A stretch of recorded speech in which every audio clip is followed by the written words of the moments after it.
अच्छा, अब हम इस बुक पे आ गए हैं, दूसरी वाली बुक पे, क्योंकि इस पे जो कैलकुलेशन है वो थोड़ी सी डेरिवेशन मोर डिटेल्ड है। सो हमने पहले क्या किया कि हमने स्कैटर्ड वेव के लिए यहाँ पर एक ईटा लगा दिया था, ठीक है। सो ये वो इक्वेशन है आपके पास, और ये रही इंसिडेंट वेव वाली इक्वेशन। सो इंसिडेंट वेव में हमने कहा कि ये स्कैटरिंग पार्ट है, तो उसके साथ हमने ईटा लगा दिया, ठीक है। सो अब हमें चूँकि अब हमारा जो साई है वो इंसिडेंट प्लस स्कैटर्ड बन गया ना, तो उसको हमने साई कह दिया। सो अब हम क्या करेंगे कि यहाँ से स्कैटर्ड सिर्फ निकालने के लिए जो ये वाली वेव है इसमें से एस को माइनस कर देंगे, ठीक है जी। तो कुछ नहीं, बस बाकी सारी चीज़ें यानी ये चीज़ दोनों में सेम है तो ये कैंसिल हो जाएगी, ये चीज़ डिफरेंट है तो इसकी वजह से हमारे पास यहाँ पे आ जाएगा। सो ये स्कैटर्ड निकालने के लिए ये वाला इसमें से माइनस कर दिया हमने ये चीज़। सो ये और ये कैंसिल हो जाएंगे और ये यहाँ से हमारे पास आ जाएगा 1 minus eta of L. So ये हमारे पास आ जाएगी स्कैटरिंग वेव का वेव फंक्शन। फर्दर डाउन हमने क्या किया कि ई टू दी पावर आयोटा के आर को भी बाहर निकाल दिया यहाँ से, ठीक है। ये आ गया, ये कांस्टेंट है एल के लिहाज से, और साथ में आयोटा की पावर एल प्लस वन में से जो आयोटा की पावर एल है उसको यहाँ पे ले आए, आयोटा की पावर वन को यहाँ रहने दिया, और आयोटा की पावर ये जो चीज़ है ये हमारे पास इस तरह ओपन हो सकती है, ठीक है। इसको सॉल्व कर लें तो ये हमारे पास 1 आ रहा है। सो ये रिड्यूस हो गया हमारे पास साई ऑफ स्कैटर्ड। अब हमें निकालना है d sigma over d omega, और d sigma over d omega के आपने देखा कि पहले भी हमने कुछ फार्मूलाज पढ़े। One of the formula is that d sigma of over d omega can be found with this r square times j scattered over j incident, ठीक है। j क्या है, is the current density of scattered wave, और j incident is the current density of incoming wave. so j scattered find out करने के लिए ये formula हम यूज़ करेंगे, दैट इज़ ये जो भी साई स्कैटर्ड है वो लेंगे, उसके स्टार का आर के लिहाज से डिफरेंशियल लेंगे, फिर माइनस साई स्टार स्कैटर्ड और साई का with respect to r differential. So ये आपने सॉल्व करना है, इट्स वेरी इजी। सॉल्व करने के बाद यहाँ पे आपके पास जो भी आएगा साई स्टार उसको आप इससे मल्टीप्लाई करेंगे, ये एब्सोल्यूट स्क्वायर बन जाएगा उसका। सो ये वैल्यू हमारे पास आ रही है, और कुछ आपके पास कांस्टेंट आएंगे, उसको आपने ए यानी सिंपल ए कांस्टेंट जो है ए बार स्क्वायर जो है उसको लिख देना है।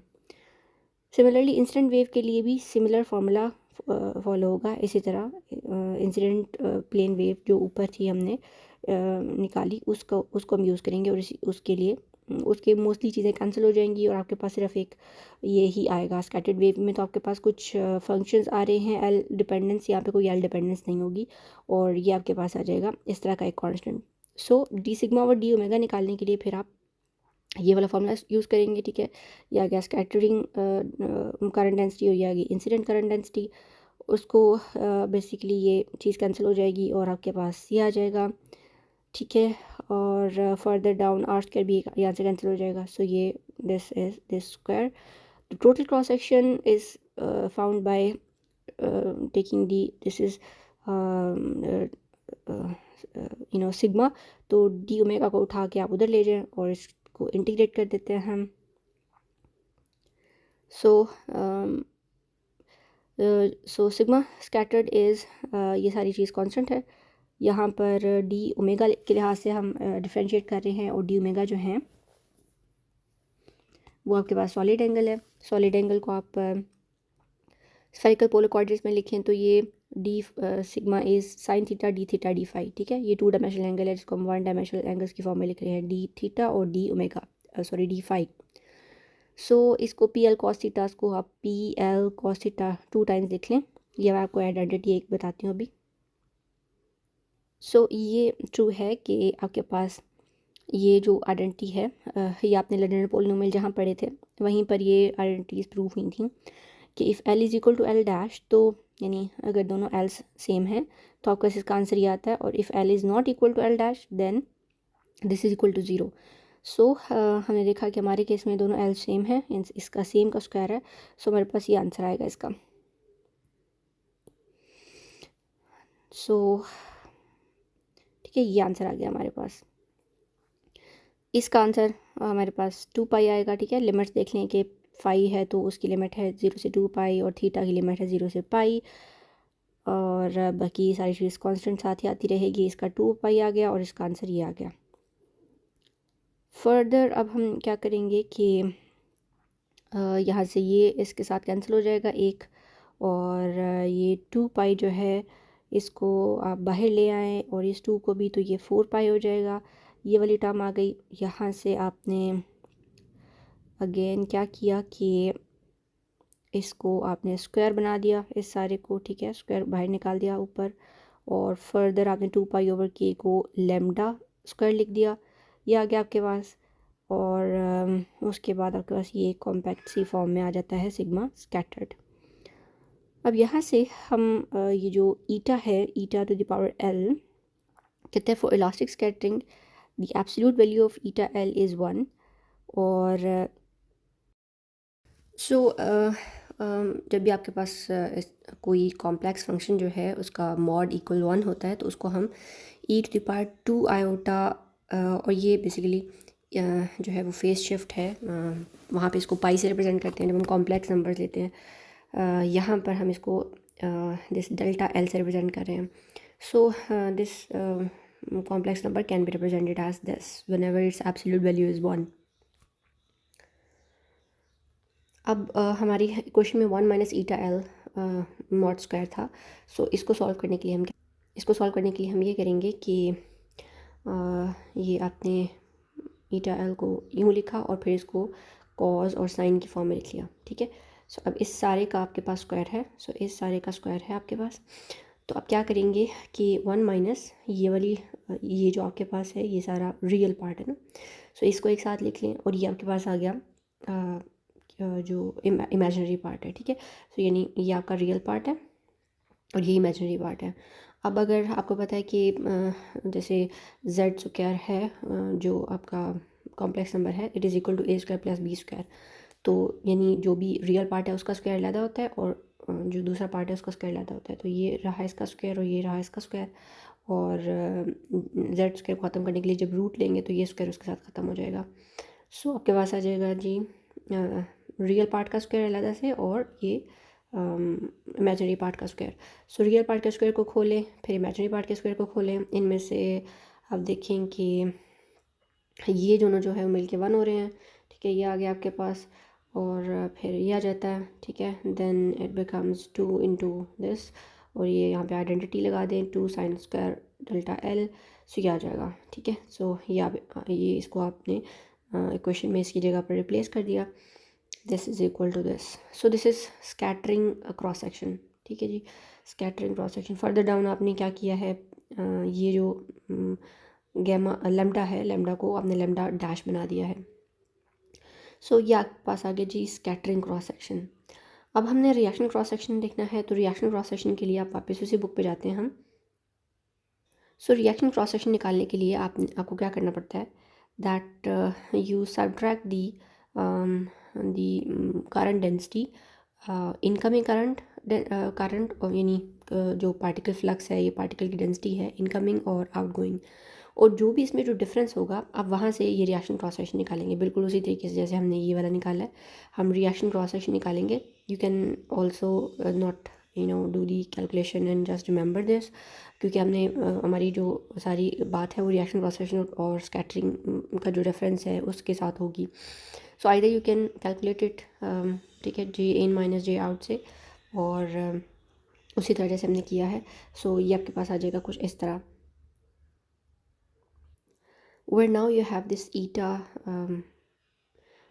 ईटा ऑफ एल का मॉड स्क्वायर है हमारे पास, ठीक है।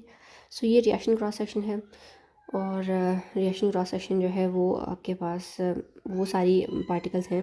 सो रिएक्शन क्रॉस सेक्शन जो है वो हमारे जो भी पार्टिकल, यानी ये हमारे पास टारगेट न्यूक्लियस है, इनकमिंग पार्टिकल जो हैं इनमें से जितने पार्टिकल रिमूव होंगे और स्क्रीन तक नहीं पहुँच पाएंगे, वो पार्टिकल रिएक्शन कर रहे होंगे, तो यानी या तो अब्जॉर्ब होंगे या ट्रांसफॉर्म होंगे या अपनी हाई एनर्जी स्टेट में चले जाएंगे, यानी इन इलास्टिक स्कैटरिंग करेंगे या रिएक्शन करेंगे। So all the particles that are not doing elastic scattering are reacting, ठीक है। So total cross section is a sum of scattering cross section and this reaction cross section, ठीक है। सो इसको फिर आप ऊपर हमने दूसरा वाला पढ़ा था, सो इसको, और सो ये रिएक्शन क्रॉस सेक्शन और स्कैटरिंग क्रॉस सेक्शन को हमने ऐड अप किया है। सो ये आपने खुद करना है। आप सिंपली इसको और इसको ऐड अप करेंगे और बेसिकली ऐड बाकी सारी चीज़ें ऑलमोस्ट सेम है, ऐड ये चीज़ होगी, ठीक है।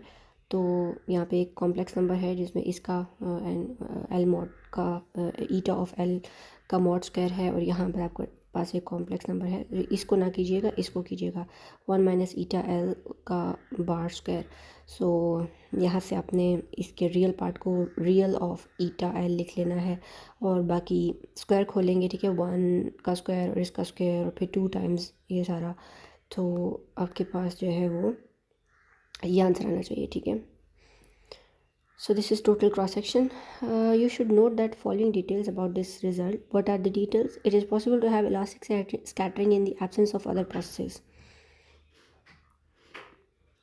So elastic scattering जो है it can happen in the absence of other processes, and that will happen only when eta of L जो कि इसका रिस्पॉन्सिबल था it is equal to 1. So elastic scattering के लिए याद है हमने ये एक फैक्टर इंट्रोड्यूस किया था.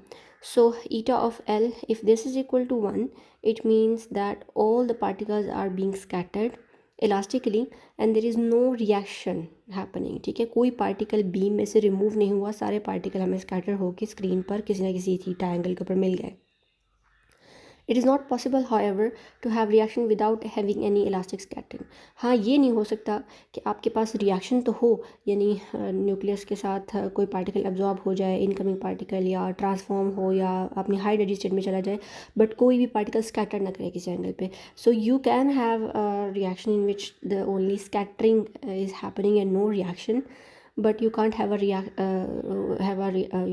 स्कैटरिंग इन विच कि आपके पास इलास्टिक स्कैटरिंग ना हो और सिर्फ रिएक्शन हो, सारे पार्टिकल एब्जॉर्ब हो जाए, कोई ना कोई रिएक्शन करें. So elastic scattering is a must. So यानी if this is equal to 1, यहाँ पे जो ईटा ऑफ एल है इसके 1 होने का मतलब है कि टोटल प्योर इलास्टिक स्कैटरिंग हुई है. Eta L other than less than 1 होता है, ठीक है, 1 उसकी मैक्सिमम वैल्यू है, यानी purely elastic scattering. Other than वो लेस देन 1 होगा, लेस देन 1 होगा तो उसका मतलब है इलास्टिक स्कैटरिंग ही हुई प्लस साथ में कोई रिएक्शन भी हुआ, एब्जॉर्प्शन भी हुई, some kind of. Any choice of eta L for which reaction cross section is not equal to 0 for a given partial wave automatically gives scattering not equal to 0 for that partial wave, ठीक है. किसी भी ऐसी उसके लिए जिसमें कि eta of L जो है वो for any choice of eta of L जिसमें reaction cross section non zero है, उसमें स्कैटरिंग भी नॉन ज़ीरो होगी, ठीक है. ये तो यानी ये दोनों प्रोसेस जो है, जैसे हमने अभी कहा कि रिएक्शन होगा तो स्कैटरिंग होगी ही होगी. So if this is non zero, this must be non zero. We can understand this with the reference to diffraction model of scattering we considered in 11.77. अच्छा, बेसिकली हमारा डिफ्रैक्शन मॉडल क्या है कि nucleus जो है वो एक हाईली एब्जॉर्बिंग डिस्क है न्यूक्लियॉन्स के लिए. तो डिफ्रैक्शन पैटर्न जो है ना स्क्रीन पर, ये तभी बनेगा, यानी अब यहाँ पे मैं ये कह रही हूँ कि डिफ्रैक्शन पैटर्न जो है वो एब्जॉर्प्शन के बगैर नहीं बन सकता. आपको याद है कि जो ऑप्टिकल में हम इसका एनालॉजी क्या है कि हमारे पास एक ओपेक डिस्क है और इसके ऊपर लाइट शाइन कर रही है. अब ये लाइट जब इसके ऊपर शाइन करती है, कुछ लाइट एब्जॉर्ब होती है, ठीक है, ये ओपेक डिस्क जो है वो लाइट के लिए हाईली एब्जॉर्बिंग है.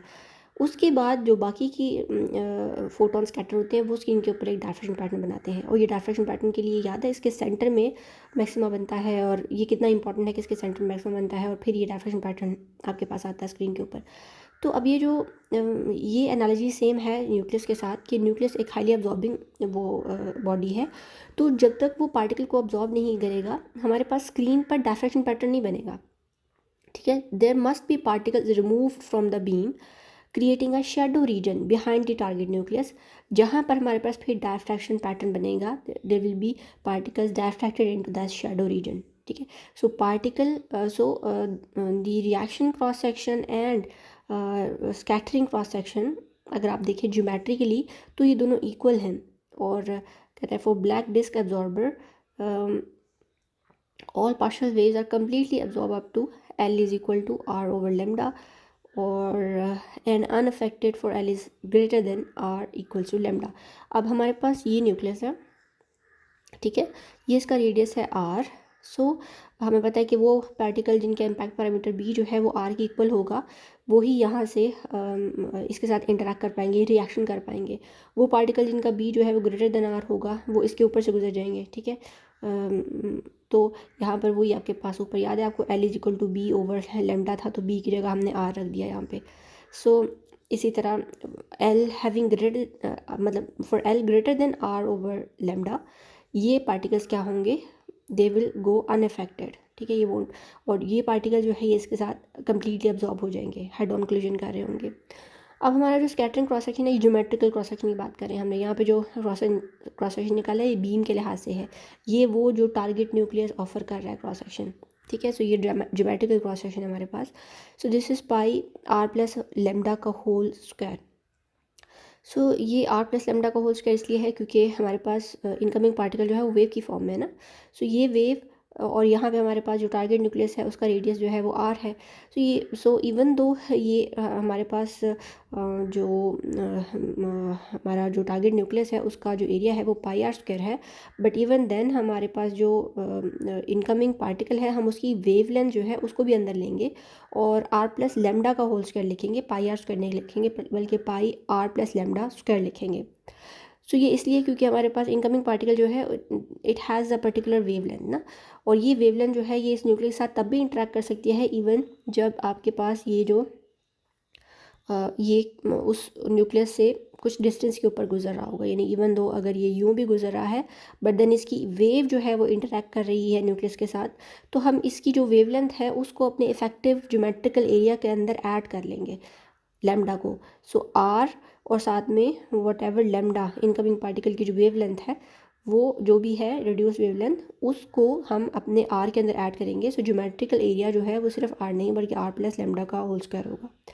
इसी तरह रिएक्शन के लिए भी सेम ही ट्रू है, यानी सेम काइंड ऑफ जो आपके पास एरिया है इसमें अगर कोई पार्टिकल आ रहा है तो वो रिएक्शन भी कर सकता है, ठीक है। So same is the area for reaction, और जो टोटल क्रॉस सेक्शन एरिया होगा ज्योमेट्रिकल वो is the sum of these two, that is 2 pi r plus lambda का whole square. Total cross section is twice the geometrical area. This explanation for this non-classical effect can also be found in shadow region. The target nucleus cannot simply absorb and throw sharp shadow. It must also diffract into, यानी total आपके पास ये दोनों process जो hand on hand चलेंगे कि दोनों या जहाँ जब भी रिएक्शन आएगा वहाँ पर स्कैटरिंग होगी ही होगी, और स्कैटरिंग में भी अगर आप स्कैटरिंग डायफ्रैक्शन क्रिएट कर रही है तो वहाँ पर एब्जॉर्प्शन लाजमी है। तो ये दोनों का क्रॉस सेक्शन जो है वो इक्वल है, और जो sum of total cross section है वो sum of both the cross sections हैं, ठीक है। सो ये हमारे पास है जी न्यूक्लियर स्कैटरिंग।